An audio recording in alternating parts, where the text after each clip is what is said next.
All right, let's get back to Mr. Napoleon. He was getting a little too big for his cute little white britches, and he started forcing... You did it again. Yeah, that one was deliberate. You're right. Okay. And he started forcing France's allies into a strict economic boycott of Great Britain.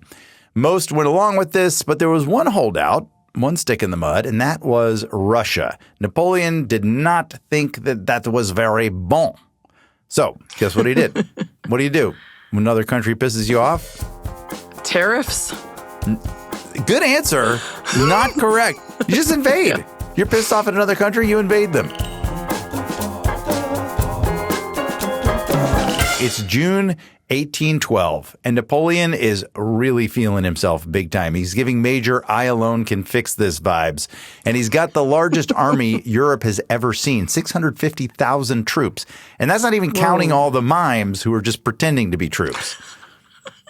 Come on. And all the bakers that made the baguettes for the troops every morning, but were forced into battle with baguettes as swords when things went awry. A stale baguette is a weapon for sure. Hard as hell. Yeah, you'll break a tooth. You can't eat it.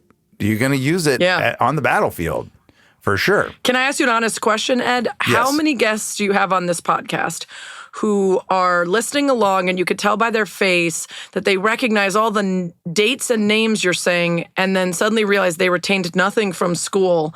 And while they've heard of Robespierre and they believe 1812 to be a pretty big year for some stuff, if you made them take a quiz right now, they'd be like, not entirely sure what happened. Honestly, yeah, Marie Antoinette definitely got her head cut off. I remember that.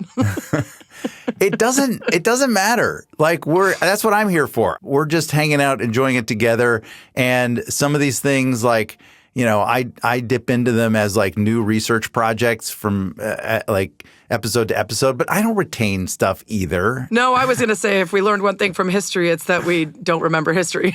Yeah. So with all this military might, Napoleon's like, it's time to teach Russia a lesson. He's fully convinced they're a total mess. They're disorganized, underprepared, and just not at all at his level. And he even claims publicly that this whole thing will be wrapped up in 20 days, which, spoiler alert, might be the mother of all jinxes.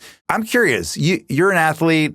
You cover sports. Like, do you believe in superstitions and jinxes, streaks, hot streaks, all that kind of thing? I don't believe in superstitions like, if you sat on the couch in this one specific spot wearing this one specific shirt and your team won, if you change that up, they're going to lose. I think the average fan has absolutely no import on the outcome. But there's a guy named Ben Cohen who wrote a book called The Hot Hand, and he actually dove into the concept of whether an athlete is essentially better in the middle of having like the hot hand, the NBA jam, if you will. He's on fire, if there's actually such a thing. And it's a really complicated and fascinating look at like the parts that feel like it's a very clear thing. You're almost in flow state, sure, which most creative types understand, versus whether it's simply about confidence mixed with a trained body, right? If you have enough muscle memory to remember the thing you're supposed to be doing, and you can get so in the flow state and so confident that you're not overthinking anything, you just naturally do the thing successfully over and over again, which then becomes like you're on fire or you're in the zone.